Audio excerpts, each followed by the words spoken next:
Welcome to the Hard 180, where we are counting down the 100 most essential albums of the 1980s hair metal scene. My name is Baco, and we are at number 5 today. If you've been paying attention this whole time, I can't tell you how much that means to me. The feedback and the comments and the positivity I've received since starting this stuff, and the fun debates this has sparked, has just really been a joy. It's almost sad that we only have 5 of these left, but I'm gotta do it though, right? Joining me today to talk about number 5. It's a familiar face. Well, I guess the previous 8 episodes he joined me on, we weren't video episode those, but yeah, Wallygator from the CGCM Network. Welcome back, Wally. Hey, good to be back, man. I missed you. I missed you too, buddy. Yeah. It's weird too. I remember so as we're recording this, the last episode that features you counting down from 50 to 11 dropped just yesterday. The day before today. So yeah, and there, I don't know. Did you see some of the love? Some people were like, "I'm going to be sad to see Wally." Well, Wally's back. Hey, so I'm like a bad rash. Yeah. Oh man. Well, you said it, not me. But you're not the only guest I have for today, Wally. I have a special surprise guest for you. Sweet. This is somebody that you mentioned on the show, and you may remember her from your time in middle school, I believe. Tracy Baxter. Let's pull Tracy into this show. That would be a trick, man. I don't know. Oh God. He's pretty MIA. I haven't heard hide nor hair of that name in years. I went digging, and I found about 973 Tracy Baxters. Oh my God. On apparently it's a pretty common name. So, and then I was like, because I have no idea what I was going to do with it. I was like, because obviously I'm not going to pull her onto the show, but I was like, I started with your friends group. I'm like, God, I wonder if she's one of his Facebook friends. So. Yeah, basically, I just confirmed all your worst fears about, like, I'm not saying that, anything. Right. Yeah. Anyway, yeah, Tracy couldn't make it today, but you know what could come in today? Oh, did I get that right when I said number 5? Yeah, okay. I wrote down on my actual handwritten notes today, number 4, but I'm like, yeah. Coming in at number 5, then, is the third album from Def Leppard, Pyromania, released in 1983. And Wally, this is the only only band that has 2 albums in the top 10. So congratulations, Def Leppard. Makes sense. They were pretty influential albums, both of them. I guess. I mean, the only thing I could think of was like maybe Bon Jovi would be the next one. But, I mean, they didn't even crack the top 10. Yeah, with neither. I was surprised Slippery didn't squeak it, but I think it's more the Sausage Fest thing where it's just like dudes liked Def Leppard as much as they kind of morphed into kind of a Bon Jovi thing, especially by Hysteria. Guys like you actually think the previous record is better than this one, and that's more rockin'. You keep saying that. That's not the facts, man. I said it depends. You said on the show. I said it depends on the day you ask me. It's a 50-50, man. Well, a fellow Pantheon podcaster, Martin Popoff, referred to this record we're talking about today as the beginning of the degeneration of Def Leppard. Apparently, he's a high and dry guy, too. So, you have and a fellow Canadian. Exactly. But yeah, no, I did say 50-50. Depends on the day. And today, we are talking Pyromania, not high and dry. And I'm coming from the angle that, like, even if it's 50-50, that is ridiculous. There is so much fucking filler on High and Dry. They haven't quite reached their potential. They knock it out of the park with this record. It is my personal favorite, but I actually have a lot of love for Hysteria, which I don't go back to anywhere near as much as this. I had a fun conversation. I can tell you now because the episode's already out. But so Hysteria came in at number 10. And so I had the guy who co-authored Phil Collins' biography, Chris Epting, on the show to talk about it. And I had it was really fun. First of all, he's a great guest. And obviously, anytime you get an author on, you're going to get somebody who can tell a story and talk about stuff. But I loved it when like we talk about, like, I think it was Rocket. And I'm like, yeah, that song really didn't do it to me. So he's like, really? Why is that? And I'm like, I think it sucks. I don't know what to tell you. I wasn't prepared to psychologically break it down. But Chris, what a wonderful guest. I hope to have Matt for something else down the road because he's done a ton of books. We kind of get into more of that. So go back to episode 10 for anybody that wants to check that out. But today we're talking about Def Leppard Pyromania. Now, Wally, you said if there was one record in the top 10 that I brought you on back on for, this was the one. Why don't you tell the people why? This is, and I've told the story a million times in a million different ways, but this is the album that got me into hard rock and heavy metal, bar none. And I think I may have told the story briefly, but it was, I guess so the album release date, I'm going to say January 83, if I'm not mistaken. Yeah, something. It was, I don't have it written down, but yeah, it was January 83. So it did not hit my radar. And again, to date myself, 1983, I would have been 12 years old in January, hit the 13 birthday in April. And it was sometime in the summer where my cousin and I were at my grandparents'. I'm an only child. My cousin was an only child. So we grew up much like brothers, weekends together at my place, his place, or my grandparents' place. And we were out Canada, back. what else are you gonna do? We were out back tossing the baseball back and forth, and the radio was a You guys play baseball in Canada? We do. We got a team even. We even won a couple cricket. of World Series. So stole a couple of World Series from you. But we were throwing the baseball around, and Rock of Ages hit the airwaves, and both of us kind of just stopped what we were doing, going, "Who is this?" And the very can I next pause day, you real quick on that? Yeah. Because the Rock of Ages thing, in my memory, and we'll talk more on our thoughts on the songs when we get further in the episode. But I'm just saying specifically, Rock of Ages is what was that was the game changer for this record. In my memory, the timeline was Rock of Ages, and then Photograph came out.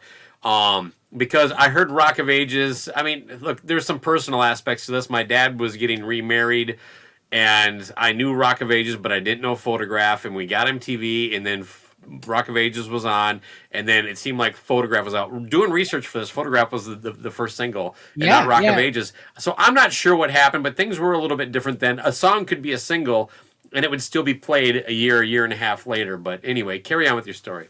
Yeah, and so it was Rock of Ages, the song that definitely turned my ear, and then I saw the other two videos, Photograph and Foolin'. I think I saw those videos before actually seeing the video for Rock of Ages, but I'm sure that had to have been after I heard Rock of Ages on the radio. So not sure how that happened. And again, I think this was pre MTV, even possibly.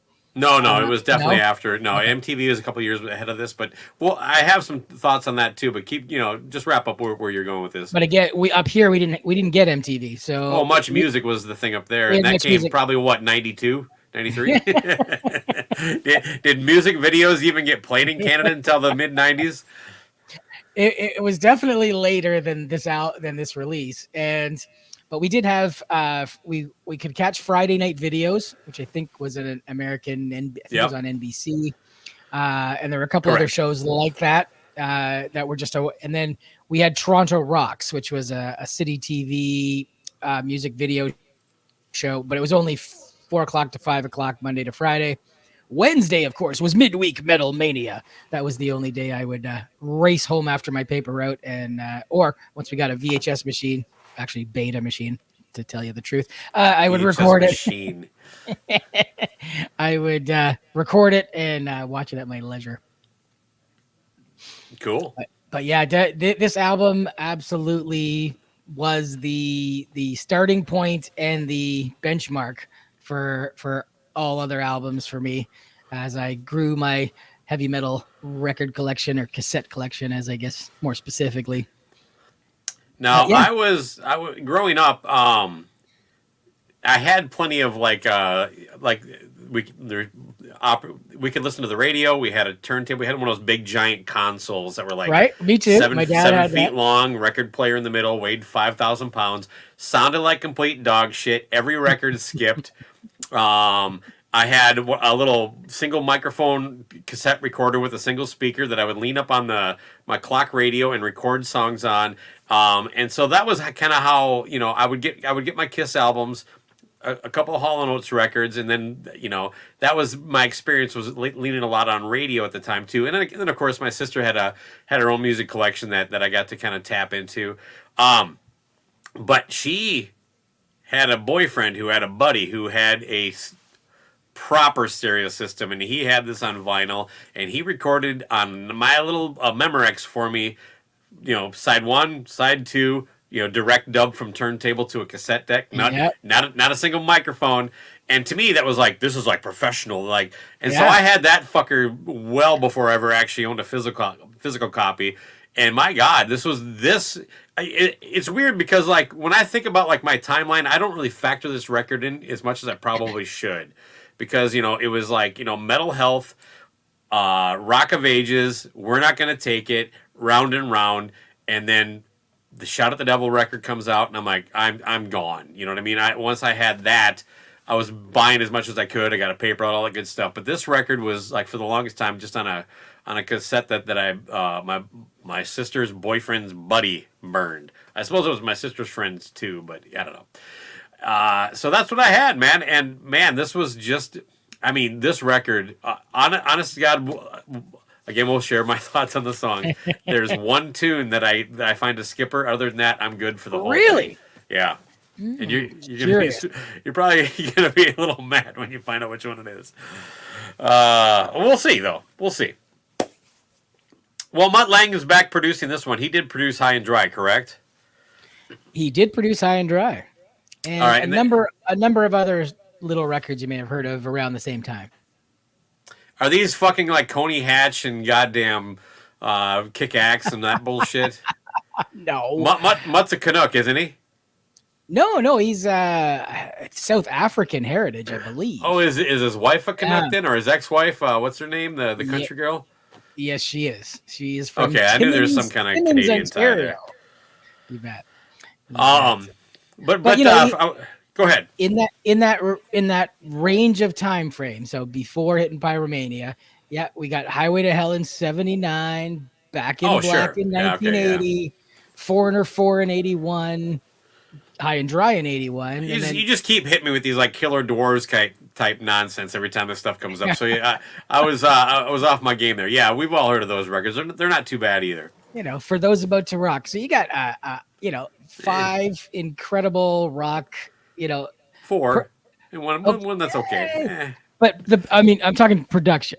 You may not have. Fair enough. Yeah. Production wise, he was setting the blueprint for that pristine, clean hard rock sounds that gets definitely dove into on this for sure.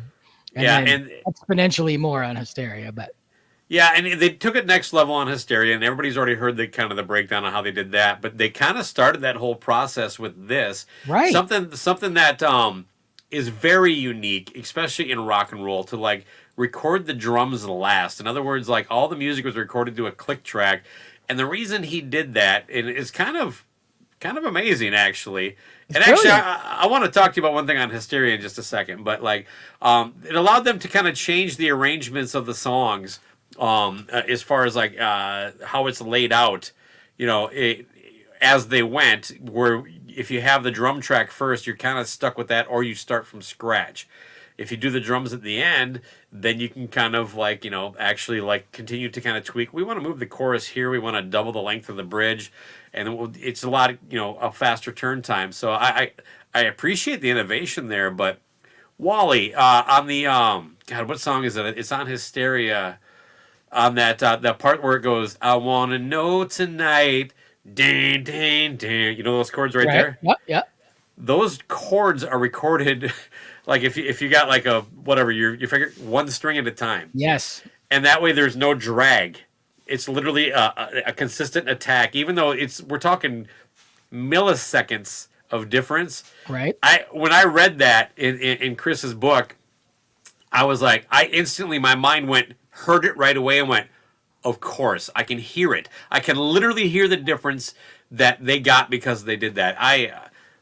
That's the kind of stuff I actually love from a producer. That's the stuff I like to do when I record. Don't get me wrong.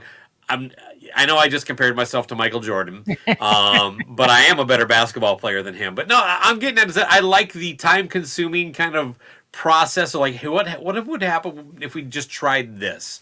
You know what I mean? It's that whole Jimmy Page, like, well, I want to record one mic in front of the cabinet and one mic 50 feet down the hallway, and then you get this natural echo. And that kind of stuff is always been intriguing to me. God damn it. Yeah. And Mutt, especially on Hysteria. Holy fuck. I just, the idea that your mind, kind of goes that way is just, it's so fun. Yeah. And from what I understand, he signed up. I mean, he did the High and Dry record, but when he agreed to do Pyromania, they had to relinquish complete control. They kind of had to do what he said. I believe it was like part of the deal that, there was going to be no stone unturned, and what he said was the law.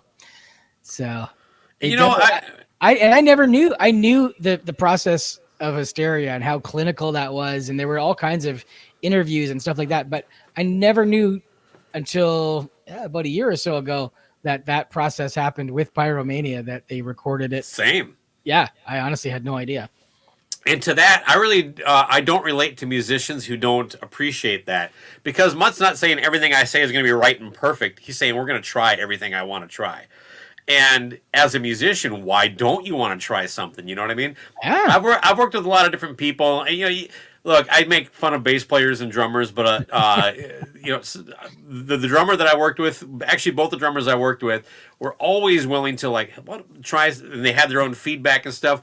Bass players actually a little more hit and miss, where it's just, I just want to play the bass and leave. But guys like Ace Frehley, you just want to get the feel and get going. It's like, yeah, but don't you want to why are you even a musician if you don't want to try this stuff? Like, what if we did this? No. I got caught, it's just like, and I can get how look, there's many reasons why it's frustrating. All I'm getting at is that I really appreciate the approach, and as a musician, that part I can really get to. I can't imagine being in a band on my level and not wanting to. That was the most frustrating thing about recording the first 3 records we did. It was the budget. It's like, well, we can't really fuck around. We can't try a lot of different shit. We kind of have to know what we're doing and then go in and record it, because that's all we can afford. So I built my own home studio. Of course, it took me 8 years to finish, a record, but goddamn, it was fun. Absolutely. No, I think it's cool. And the results speak for themselves, for sure. So yeah, you kidding me? It kind of did okay. We already talked about how Photograph was the first single, and in my 12-year-old brain, it was the second one. I guarantee Rock of Ages was the one that was like, rise up, gather round, fuck yeah. It was like, this was like something new. You know what I mean? It was like, and even Foolin', I remember that was a later run, but I'd already heard the record by then. What a fun and tune. my brain tells me that I always remembered Foolin' being first. So wow, again, history. Well, you were allowed to drink basically in grade school up there in Canada. We covered that in the last episode you're on, but might have happened reasonably close. and you mentioned MTV, and it's sad what MTV has become for old timers like us. But it when we look at the chart success of the singles on this record and even the album itself, I mean, is, by the way, number 2 not bad, but the fact that this peaked at its best was ever number 2. None of their singles broke the top 10, but this was just a massive album. But MTV was a different animal. MTV wasn't like the Casey Kasem thing where it was like a lot of ballads and stuff in the top 10, and a lot of MTV was like kind of more of a culture shaper at the time, and it wasn't just bands like this. It was Duran Duran too. You know what Absolutely. I mean? It was like, and it really shaped kind of like how a band like this, and they took advantage of it. You know what I mean? And so this on its initial pressing basically did 6 million copies, and it eventually, I think it hit the diamond status in 1989 is what I found out looking into it today. A real quick side ranking, Rolling Stone had this 384 on their top 500 records of all time, and number 17 on their hair metal list. Now, One thing I haven't done, which is a little, being as how I don't have any more of these to record, it's too late. I would like to go through and find all the hair metal records on their top 500 and see where they actually rank. Because basically, what they're saying is that at 384, there are 16 more hair metal records on the list. You know, you get what I'm saying there, Wally?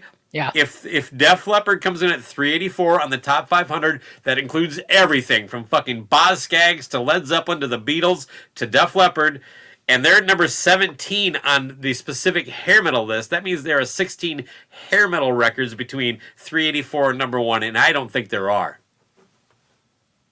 I'm betting anyway. Oh, I see where you're going. Yeah. That would be interesting. That would be interesting. See, now you got me. Now I'm going to go dive down a rabbit hole with you. All right. Well, another like fun detail on this is Pete Willis was basically kicked out of the band for being a drunk. And Steven Adler can understand this whole process. It's like when you're in a band like this and then you get kicked out for being too drunk, you got a problem. But in the interviews I've heard from him over the years, it sounds like he basically owns it. So good, it is what it is. But he basically recorded most of the rhythm parts and some of the leads, and Phil Collen was from Girl at the time with the not late Phil Lewis on vocals. We missed you, Stephen Riley. And so he comes in and basically just finishes up anything that wasn't done in a handful of leads. So, but no writing credit. I think Pete had 4 writing credits on the record total. So he's doing all right still on the residuals, I'm sure. You would hope so, but who knows how the publishing broke out? This is not a industry known for great deals. True. Well, I guess what else you got on this before we get to the rankings, or the track by track, Wally? Nothing more. Let's just dive in. I got a few things. Okay, hang on a second. I actually did a little research here. All right, let's go. All right. Wallygator, don't you know? I'm going to riff for a little bit and give you some time to pull this shit up. But okay. All right. So we talked about the drums. I was during my research. It was. By the way, this is the last time that who's the drummer's name? Rick Allen. It's the last time he would record with 2 arms. Correct. All right, anyway, carry on. Apparently, it was the Lin LM1 drum machine that was doing all of the drums, except for the cymbals, which Rick Allen did play. Cymbals and something else. Can't remember. Might have said cymbals and hi-hat. Okay, are you saying just for the initial recording, and then he came in and played drums after the fact, or he didn't play it on it at all? No, he didn't play it at all. The cymbals are Rick Allen, but the drums are not, apparently. Now, Phil Collen did not know he was in the band. So apparently before this, I think it was on the High and Dry tour, Pete was going through a bit of a rough patch, and they knew Phil very well, and they called Phil up and said, could you learn some of these songs, because we're not sure what's going to happen. And he did, and then, of course, everything worked itself out.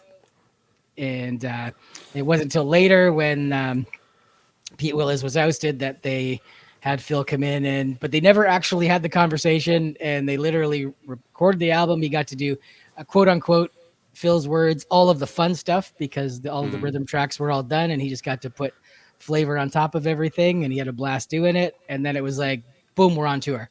And it was never even spoken. He was just became part of the band. And I was fascinated with guitars, well before this. And I was like, because he's playing like some kind of weird Hamer Explorer in that. I love it. Yeah, it's a beautiful guitar. Yeah. Yeah. And, I don't know if this was going to come up in conversation later, but one of the additional musicians was one Booker T. Boffin. I did see that, yeah. And that, of course, was Thomas Dolby playing the synthesizer. She blinded me with science fame. Yeah. And again, never knew that back in the day. I saw the credits because I would absorb every liner note of every cassette I had. So I have no idea who Booker T. Boffin was. See, my record has very little on the inside, so it was really just the back. And I do have the CD, which may have more detail. This is at least a '90s pressing at the best, but All anyway. right. And then lastly, of course, for the decade of the 80s and beyond, the old gluten, gleben, glauden, globen. Yeah, For this is a years, well-known story, but come on, share it. well, I don't know again, I'm not even 100% sure the whole story, but back in the day, somebody informed me that was German for counting to four, and he was just counting off the song, and that was, I think it's just again, made up words. it is. Yeah, I found out Yeah, it means absolutely nothing. gibberish, It was boredom in the studio, and they just counted him in that way. and it's But mutt. yeah, yes, that I knew. That I knew. But again, I was telling people for years, no, that's 1 to 4 in German. Totally wrong. Oh, I get what you're saying. Yeah, you know what? I don't know that I ever actually heard that. I always assumed because it sounds German. Right. So, and again, pre-internet, how much effort are you going to go and try and find out what 1 to 4 in German is? Yeah, God, Now it's those simple. were the days, though. I mean, there were so Right? many like rumors Oh, and stuff that came out. What do you like better, this or like Bob Ezrin's kids at the beginning of God of Thunder? You know, it's okay. Now you start singing. I'd say this again. This album just has so many fond memories for me. Yeah, Destroyer was you and Tracy Baxter doing some hand stuff in the now I don't know, at the back of the bus. by the time this album came out, yeah, She was Tracy pregnant with. she had moved away, so that wasn't happening. You're lost, Tracy. Could have been doing hand stuff with Wally in the back of the school bus. Loser. L7. Anyway. Well, fuck it. Let's get to the track by track, Wally. Absolutely.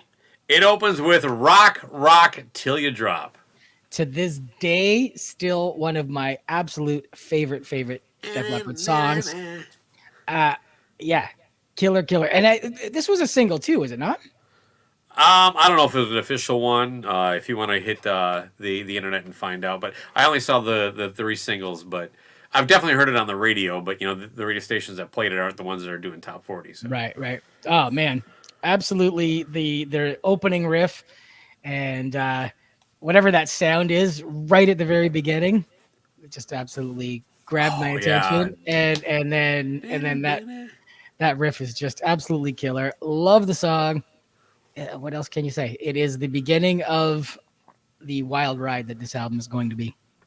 And back then, you know, I mean, albums were albums, you know, and you always wanted just something to fucking kick you in the face with hard rock, you know what I mean? Yep. And what a great, yeah, I'm with you. It's a perfect, you know, opener. And you know what? I'm going to pause for a second because I'm horrible at this. I actually, you know, provide this kind of stuff. Let's talk about the cover a little bit. Ooh, yes. I love the cover. Yeah, again, of course, takes on a different meaning a little after, the old September 11th. But yeah, I love I love the cover too. And what I didn't really remember, you know, going back to that whole PMRC, and of course you remember, one of the ladies holding up the big wasp, Animal Fuck Like a Beast album, or I guess it was single cover. And then apparently right after that, she raised this one and something along the lines of, you know, the burning building, burn, burn, burn. And I don't remember that whole controversy. That seems not so much a PMRC thing as one of like a Christian group thing. But apparently it was that same.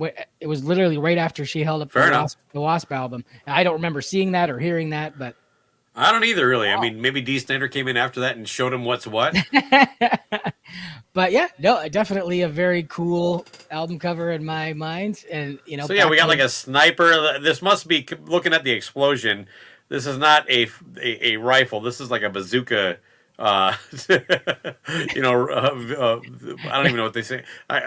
Clearly, I'm not a weapons expert. But you know what I mean? Like a rifle. Yes. Yeah, there you go.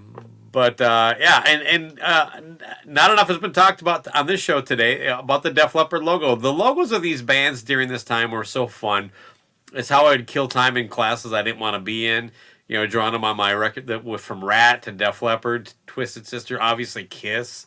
Motley was the one band that was like, we don't have one. We're going to change it They every time. changed it every record, which was cool because then you had to figure it out again. But all of my renderings were terrible. Didn't matter what. I got the artistic talent of a flea when it comes. That's why you play bass. Yeah, there you go. And you said flea. That's hilarious because probably one of the best bass players of all time. But, right. I have the artistic talent of a flea, and not that flea, like an actual flea. Right. Yeah. Oh God. Yes, we have fleas up here. Yeah. You do. Oh, they survived the winter, huh? They're just Canadian fleas, right? Canadian fleas. They drink a lot. Oh. How much for a 2-4? That's a lot of toonies and loonies. What time's Coney Hat school on? Hey, November 27th in Lindsay, Ontario. Coney Hatch, I'll be there. That sounds like everything you just said sounds made up. Is that from Harry Potter's next book? Lindsay, Ontario? All right, so let's get back to the album then. So we talked about Rock Till You Drop. The next song is the only thing on here that is worth throwing in the trash, and that is the song Photograph. Okay, you are right. I am calling you crazy. Yeah, this song fucking blows. Oh, no way. No way. I don't even know what to say. Is it my favorite? No, but it is definitely in the upper half of this album. It's a very popular song, and my opinion isn't shared by a lot of people. But at the same time, nobody ever goes, oh my God, Photograph, that's all I need. Fuck the rest of their catalog. It's not anybody's favorite Def Leppard song, which kind of, I think, strengthens my argument that, like, it's just kind of like, I'm out of love, got a photograph, picture of.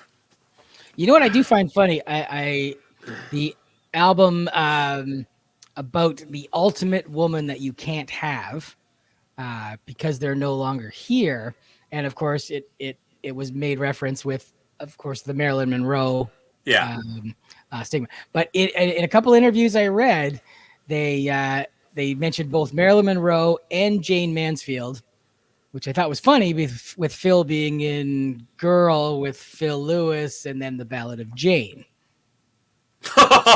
What the fuck? Like, let's follow that, 6 degrees of separation, whatever. Okay, I just think the song sucks. Look, you know what? It's actually, the song doesn't actually suck. This is the one that I don't need to hear ever again. I always skip it. I don't even need to hear it live. It's not even like that Rock and Roll Night kind of thing where it's like I don't want to hear it, but when I'm see Kiss live, I'm like, yeah, I kind of want to hear it. This, I just hate that. Just something. It's just on a fucking perfect record. This is a weak spot, and I think that's sort of a compliment because it's a huge hit. True enough. All right. Well, fair enough. Next up, we have Stage Fright. Oh, so again, back to the time of this album. I'm 13, going, and it carried right through, 84. My buddies and I air guitaring in my friend's kitchen, and Stage Fright was the ultimate show opener. And when I finally got to see them live on the Hysteria tour, we had amazing front row seats in Hamilton. Sorry, my mistake. Second row seats in Hamilton. We had front row seat in Toronto. Thanks for clarifying that. Otherwise, we would have been shredded. That was the opener both nights, and when it was in the round in Hamilton with the curtain all the way around the stage, it was just a killer show opener. And they opened with Stage Fright? Yes, they did. Oh, it was phenomenal. Had no idea. So that will always be the opener, and what a great opener, I think it's a killer tune. And this seems like a good spot to talk about, like, especially Rock Till You Drop, but all the way through, like, this entire record. But there was never really a vocalist like Joe Elliott prior to this. Like, this was like, I mean, maybe Kevin Dubrow, because that kind of happened around the same time. But, like, there's just something very, like, God, he was so fucking good. How about that? Oh yeah, yeah. And he had his rough years later down the road, but seems to Currently, like as of right now, yeah. yeah. But Come but on, he's in the Paul Stanley. Like he's not quite as bad as Paul Stanley, but he's utilizing the same bullshit that Paul is. right. Yeah, so Which which is is okay. I'm not mad at these people because you know what? It's hard. We just saw the Journey singer like basically like should I just right. quit because everybody hates me? Look, the voice is a weird thing, man. I've been a lead singer in a band. I've had to do 3 hour shows, and I know what it's like to have a off night. How about that? It's difficult, and then as you get older, it gets harder and harder. And when you do the number of shows this guy's put on the books, guys like him of his ilk, it's no shame. I just don't like the game of the backing tracks and pretending that these things aren't happening. He cannot absolutely sing rock till you drop today. At least not like it is on this record, and that's not a crime.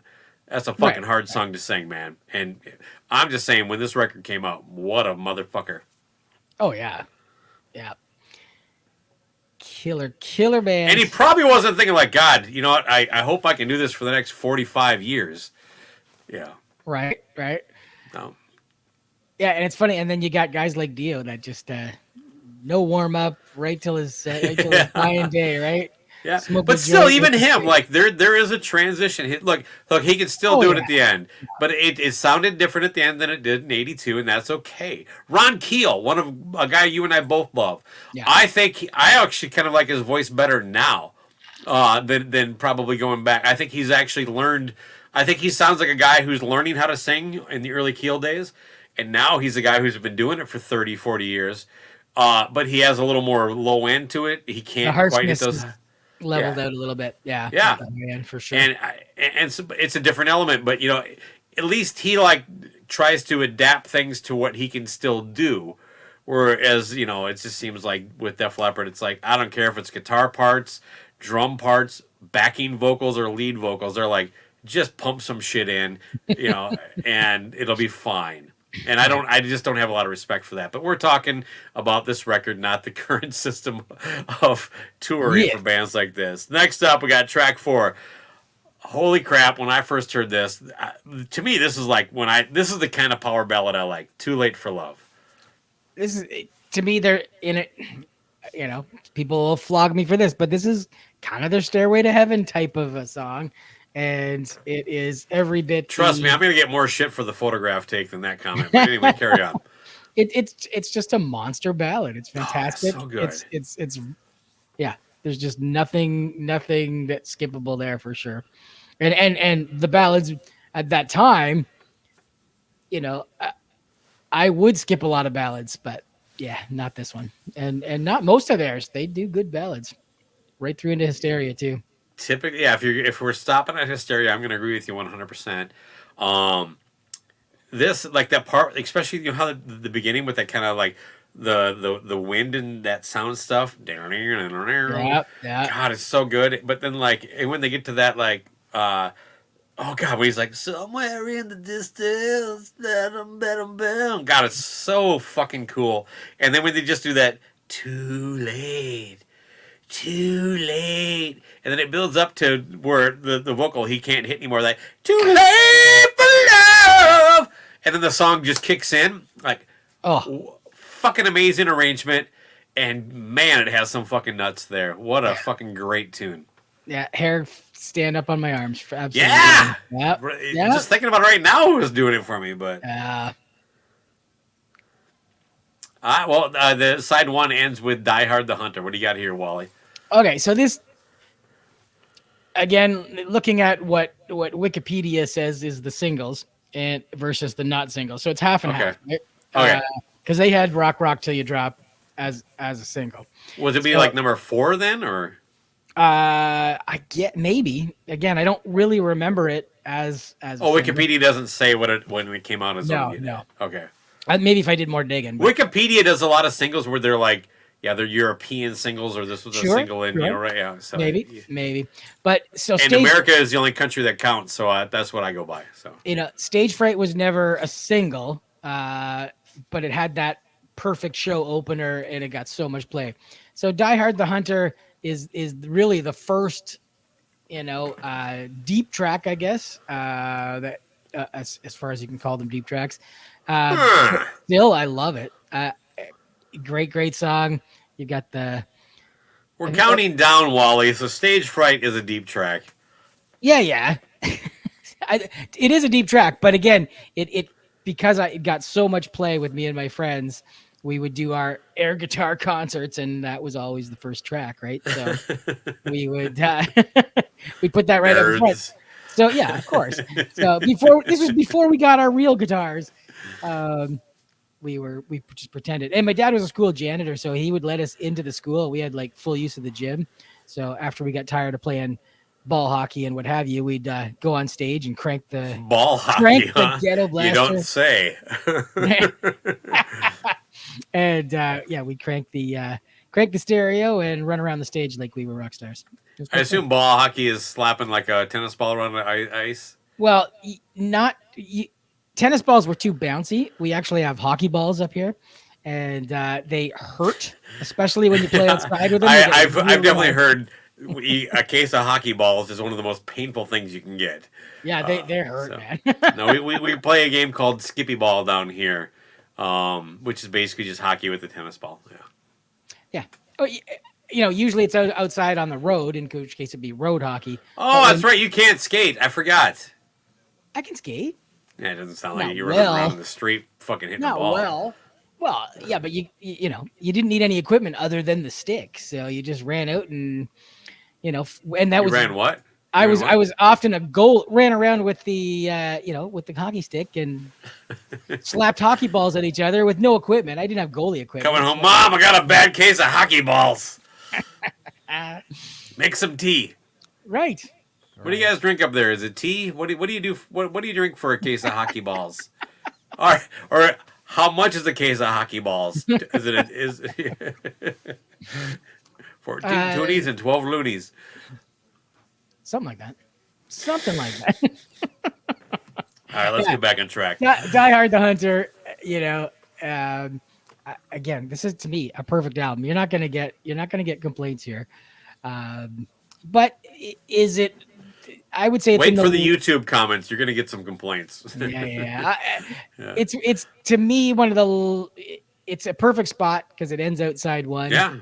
And I'll give it the filler, but a B+ filler. Wow. Yeah, I'll take this over a fucking photograph.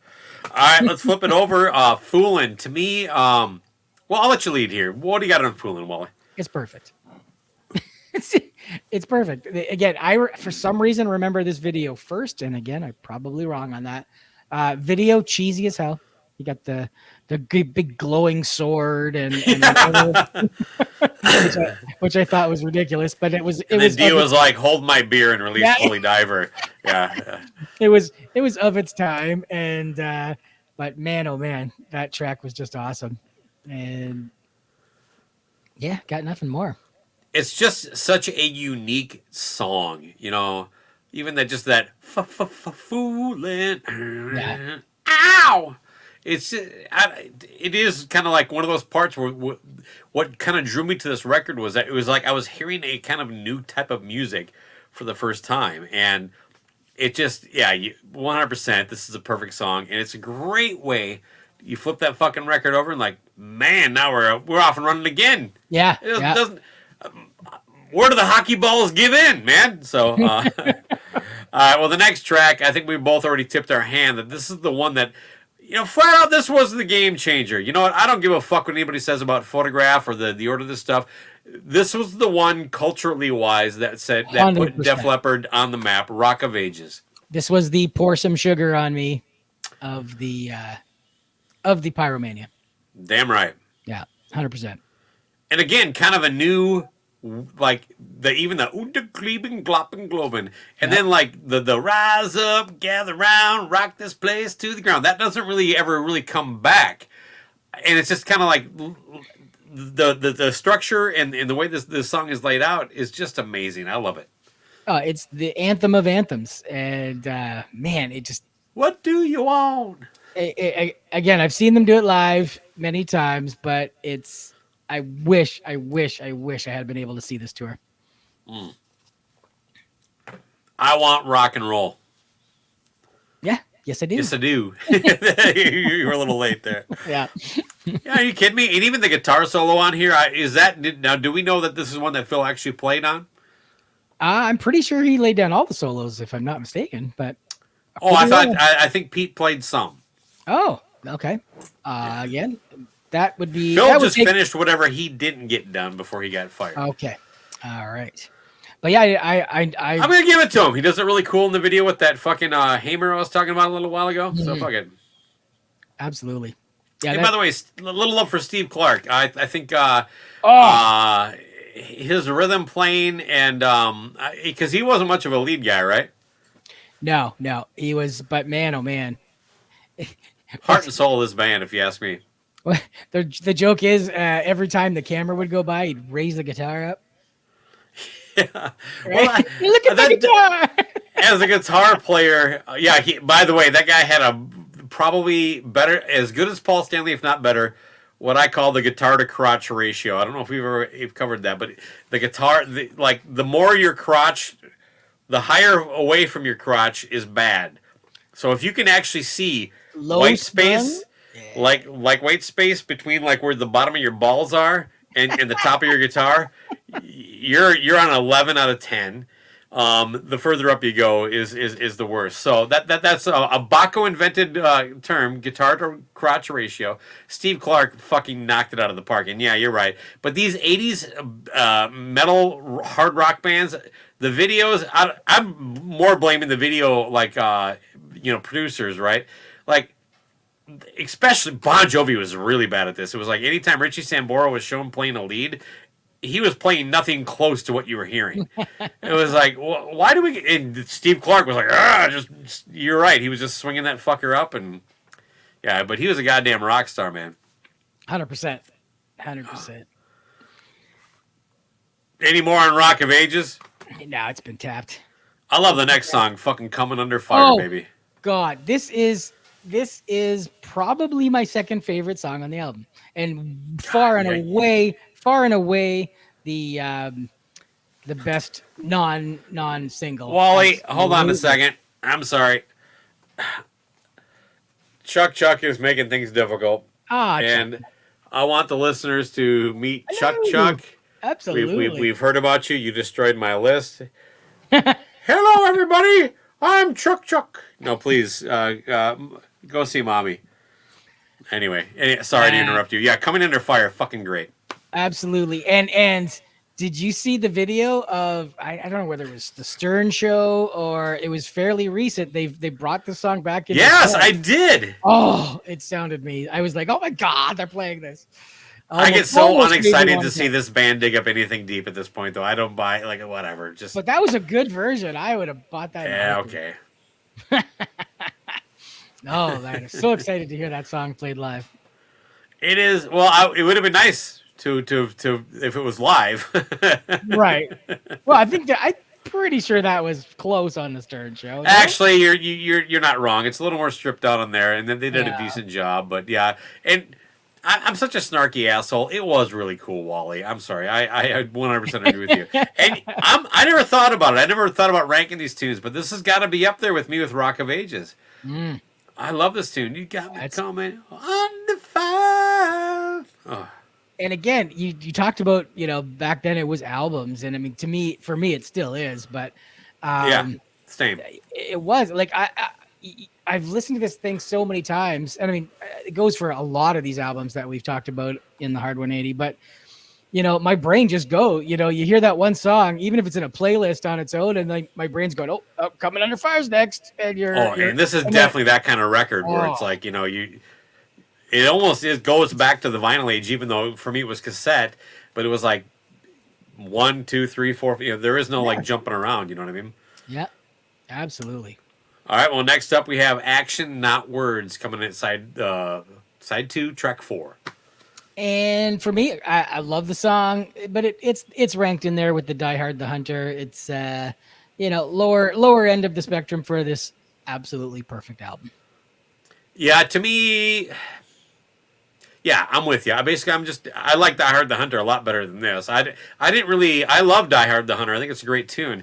This tune I would put just like, at least it's not Photograph is how I would describe it. It's, I just don't like the poppiness of Photograph. I'm sorry, people, but this song, it's fine. After Photograph, probably the weakest song on the record for Baco anyway. The album ends with Billy's Got a Gun. And I love the song. This one God, is so good. a great way to end the album. And then, of course, you got that Come whole. on, man. Come on. Well, let's hold up on that. Let's focus on Billy's Got a Gun here because I think this is an amazing fucking tune. Oh, yeah. He's on the run. And again, it closes out the record and it feels like you're listening to the last song in the album. Yep. Yeah. And again, it has that moodiness of Die Hard the Hunter. Yeah, it does. Right? Yeah. They're kind of sister songs almost. But there's nothing bad to say about this record. I can't. I know you've got your Photograph bugaboo. I got none of it. I got nothing. Well, I think Def Leppard can deal with that. They'll be like, well, if that's the only thing he doesn't like and thinks is perfect, I think they're going to be okay with it. It's more the YouTubers that I'm worried about that kind of come at me, or the people that have been following along this whole time. They've been definitely embracing the whole concept of like let's have some spirited debate. So those are the people that'll say something. But yeah, Billy's Got a Gun. He's on the run. God, it's just. And then I gotta tell you, I think my sister absolutely loved that drum outro you were kind of getting there. I think it's what is the fucking point of that? It was like, hey folks, can I guess? Here's my theory. Okay. Our drummer's gonna get in a car wreck and lose his arm and play fucking synth drums pretty soon. So it's gonna sound like this from here on forward, people. Wow. Now, in my research for today, did you know that drum outro nonsense has its own name? Oh, I did. I don't remember what it is. The March of the Wooden Zombies. Yes. Okay. All right. So, but I have a philosophy as to why they Okay. Why they did that. Again, back in the day, this is cassettes, right? Cassettes were probably the number one format at the time. I don't think in '83 it was. I think vinyl was still king. Really? Okay. Yeah, I think cassette really took hold '85-ish. Interesting. Yeah. 84 maybe. I had nothing but cassettes from. Yeah, no, they were definitely they were making the metal. push. It was like the early days of CD. Right. I just for me it sounded to me like they had extra space on the tape, right? So now you could run that for as many seconds as you wanted. Let's run out the tape so it matches the length of side one. So then when it was done, flip your cassette and you don't have to fast forward, rewind that little bit of tape. Now I only had the Maxell or Memorex cassette that I was talking about, so I had space on each end. And I got to tell you, Wally, if I had any cassette, whether it was like a Memorex or I know Kiss Animalize had like 3.5 minutes of dead space at the end of both Animalize and Creatures of the Night, I fucking put something on there. I gotta scram as much music into wherever I can. So I don't know, but that's actually interesting. To me, that makes a lot more sense than our drummer. We went to a fortune teller, and they said, "Yeah, you're going to be using synth drums pretty soon." So yours is far funnier than mine, but well, I'm far funnier than you. Not as good looking though. Not as good looking. No. Okay. Right. You have better hair. Hey, I'm working on it. Yeah. Right here, I mean. Yeah. And I assume the armpits, but I haven't seen them. So. Yeah, right. Oh, man. All right. Well, are you ready for the rankings, Wally? Absolutely. All right. Absolutely. Coming in at number 5 with an average rank of 18.4444. We'll say 4 infinity. 18.4 infinity is Def Leppard with their third record, Pyromania. It had a high rank of number 1, a low rank of number 56. You believe that? Someone put this fucker at 56. I'm sorry. Is that Sonny Boy? No, it was not. Actually, I don't know who that was on this one. That's one of the ones that where it's like I know the number, but I don't know who did it. And yours truly had it at number 3. Once again, I'm killing this thing all the way through. Wally, where did you have it? Numero uno.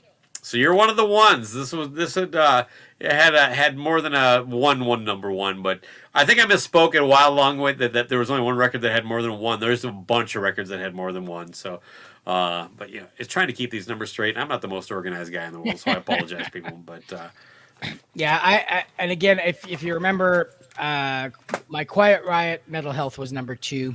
And to me, ridiculous. Okay, I get it. For more so for that album, I get it. But to me, hair metal, those 2 records, Pyromania and Mental Health, kicked open the doors, and you would not have probably a third of that. The entire 100 may not have happened without those 2 records. That's I cannot disagree with that at all. I mean, that is 100% true and accurate. We actually talked about that with Mental Health. Yeah. I know I rated that record higher than I would just because of the impact it had. I was like, well, I don't like the record. I think there's 2 fucking amazing songs on here, and I think it's filler. But what it did for this scene, and it was just actually doing this, actually, since we've last recorded, it came up that, like, part of the reason that Kevin DuBrow was, like, really fucking irritated, not just for the money, not just the money, is the fact that, like, everybody after them got a better deal than they did, and they wouldn't have if they didn't. And imagine being that guy, because this isn't like saying you're Riot and like we were influential in the scene. You literally changed, like you had your Nirvana moment.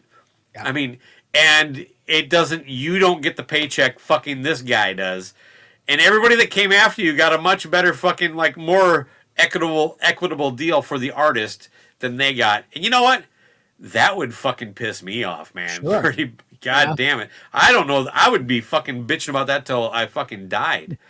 But, and maybe he did. I don't know. It seemed like he kind of came to terms with stuff, from what I can tell. But yeah, I never thought about it that way. I'm like, you know what? I can't blame the guy for being a big mouth. Fuck that. It's like, seriously? Motley Crue, they get all their publishing? We don't?